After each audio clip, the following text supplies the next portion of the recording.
Hi అండి, welcome back to our YouTube channel Lakshmi Chaitra vlogs.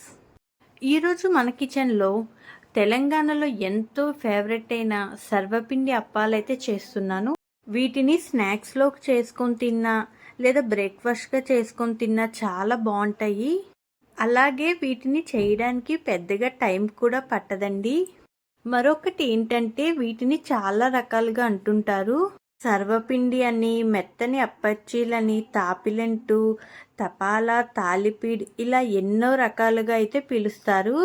ఇంట్లో ఉండే పొడి బియ్యం పిండితో వీటిని చాలా చాలా ఈజీగా చేసుకోవచ్చు. ఈ సర్వపిండి అప్పాలను కొందరు మెత్తగా ఇష్టపడితే మరికొందరు క్రిస్పీగా ఇష్టపడతారు. నేను ఈ వీడియోలో అయితే లోపల మెత్తగా బయట క్రిస్పీగా ఎలా చేసుకోవాలో ఈ వీడియోలో చూపిస్తాను. ముందుగా ఒక సొరకాయని ఈ విధంగా పైన ఉండే తొక్క తీసేసి గ్రేట్ చేసుకోవాలి. ఇందులో ఇలా సొరకాయని వేయడం వలన మనం చేసినవి మంచి రుచిగా కుదరడమే కాదు, కాస్త మెత్తగా కూడా వస్తాయి. ఈ విధంగా సొరకాయ మొత్తాన్ని కూడా గ్రేట్ చేసి తీసుకుందాం. ఇలా సొరకాయ మొత్తాన్ని గ్రేట్ చేసిన తర్వాత సొరకాయలో ఉండే పిక్కలు అనేవి పక్కకు తీసేయాలి.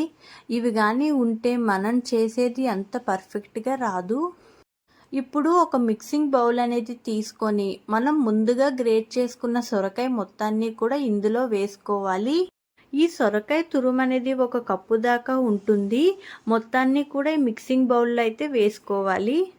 ఇప్పుడు సన్నగా తరిగిన 1 కప్పు ఉల్లిపాయలను అయితే ఇందులో వేసుకోవాలి. ఇప్పుడు ఇందులోకి సన్నగా తరిగిన ఒక 3-4 పచ్చిమిర్చిల్ని ఈ విధంగా కట్ చేసి వేసుకోవాలి. అలాగే నేను ఇక్కడ ఒక అరగంట ముందుగానే పచ్చిశనగపప్పుని 1/4 కప్పు వరకు అయితే నానబెట్టి పెట్టానండి. నానబెట్టి పెట్టుకున్న పచ్చిశనగపప్పుని కూడా ఈ సొరకాయ తురుములో వేసుకోవాలి.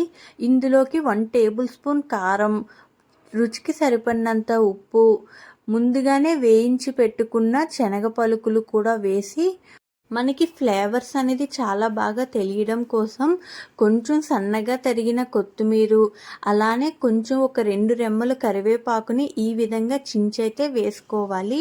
ఇప్పుడు మొత్తం కూడా ఈ సొరకాయ తురుములో బాగా కలిసేంత వరకు ఒకసారి మొత్తాన్ని ఈ విధంగా కలుపుకోవాలి. ఇలా కలుపుకున్న తర్వాత ఇందులోకి బియ్యం పిండినైతే 1 కప్పు అయితే ముందుగా వేసుకొని బాగా కలుపుదాము. కొంచెం కొంచెంగా చూసుకుంటూ బియ్యం పిండి అనేది వేసుకోవాలి.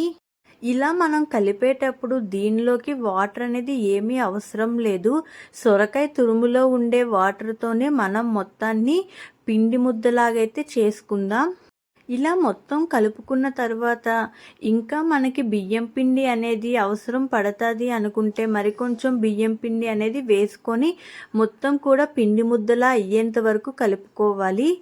నాకు ఇక్కడైతే 1.5 కప్పు దాకా బియ్యం పిండి అనేది పట్టిందండి ఈ సొరకాయ తురుములోకి. మనం ఈ పిండి ముద్దను కొంచెం చపాతీ పిండిలాగా కలిపితే సరిపోతుంది. ఇలా కలిపేటప్పుడు మనకి బైండింగ్ అనేది సరిగ్గా రాలేకుండా ఉంటే మటుకు కొంచెం కొంచెం నీళ్ళు అనేది చిలకరించుకుంటూ ఈ విధంగా పిండి ముద్దలాగా చేసి పక్కన పెట్టుకోవాలి. ఇలా మనం కలిపిన పిండిని నానబెట్టాల్సిన అవసరం లేదు, వెంటనే చేసుకోవచ్చు. ఇక్కడ నేనైతే పాన్లో చేస్తున్నానండి. మీరు కావాలంటే గిన్నెకు ఒత్తైనా తీసుకోవచ్చు. ముందుగా ఒక 2 టీ స్పూన్ల నూనెను తీసుకొని ఒకసారి పాన్కైతే అప్లై చేయండి. ఇందులోకి మనం కలిపిన పిండిని ఇలా బాల్ సైజ్ అంతా తీసుకొని ముందుగా చేతిలోనే రౌండ్గా అయితే చేసుకోవాలి. ఇలా రౌండ్గా చేసుకున్న దాన్ని పాన్లోకి తీసుకొని పల్చగా కాకుండా మరీ పల్చగా కాకుండా పరాటాలాగా కాస్త మందంగా రౌండ్గా వచ్చేలాగా చేసుకోవాలి.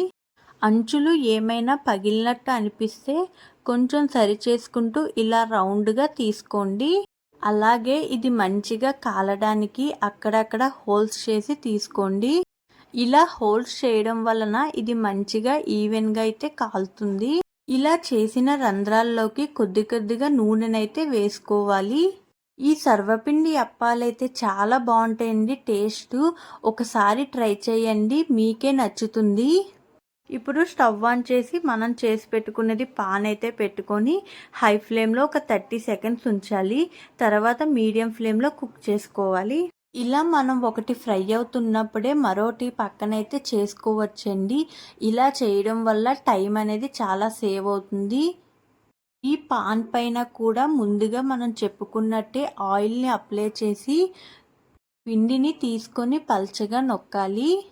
ఇలా మనం 2 పాన్ల మీద వీటిని చాలా త్వరగా తక్కువ టైంలో అయితే చేసుకోవచ్చు. ఇలా కాకుండా మీ దగ్గర ఒకే పాన్ ఉంది అంటే నూనె రాసిన వైపు కాకుండా వెనక సైడు నీళ్ళనేది పోసామంటే తొందరగా పాన్ అనేది చల్లబడుతుంది. ఇలా నేను 2 పాన్ల మీద ఒక పక్కన ఫ్రై చేస్తూ మరో పక్కన ఇంకొక పాన్ మీద ఈ విధంగా చేస్తున్నాను. ఈ విధంగా చేసుకున్న మరొక పాన్ని కూడా ఇంకొక స్టవ్ మీద పెట్టి ఫ్రై చేసుకుందాము. మనం ముందుగా చేసి పెట్టుకున్నదైతే ఆల్రెడీ ఫ్రై అయిందండి. దీన్నైతే మంచిగా మూత పెట్టి కుక్ చేయడం వల్ల ఆవిరి అనేది బయటికి పోకుండా బాగా మొత్తం కూడా బాగా అయితే ఉడుకుతుంది. ఇలా ఒకవైపు కాలిన తర్వాత మరొక వైపు తిప్పుకుంటూ 2 పక్కల కూడా బాగా కాల్చుకోవాలి. అంతేనండి, ఎంతో టేస్టీ అయిన సర్వపిండి అప్పాలైతే రెడీ అయిపోయి వీటిని చాలా ఈజీగా 10 నిమిషాల్లో చేసుకోవచ్చు. మీరు కూడా ఇంట్లో ఉండే బియ్యం పిండితో బ్రేక్ఫాస్ట్లోకైనా లేదా సాయంత్రం స్నాక్స్లోకైనా ఇలా ఈ విధంగా పిల్లలకైతే చేసి పెట్టండి. చాలా ఇష్టంగా తింటారు. ఇది హెల్త్కి కూడా చాలా మంచిది. ఇవి టేస్ట్ కూడా చాలా బాగుంటుంది అండ్ ఎంతో ఈజీగా చేసుకోవచ్చు. డెఫినెట్లీ మీ ఇంట్లో ఒకసారి ట్రై చేయండి. ఎలా వచ్చింది అని నాకు కామెంట్ అయితే చేయండి. నా వీడియో కనుక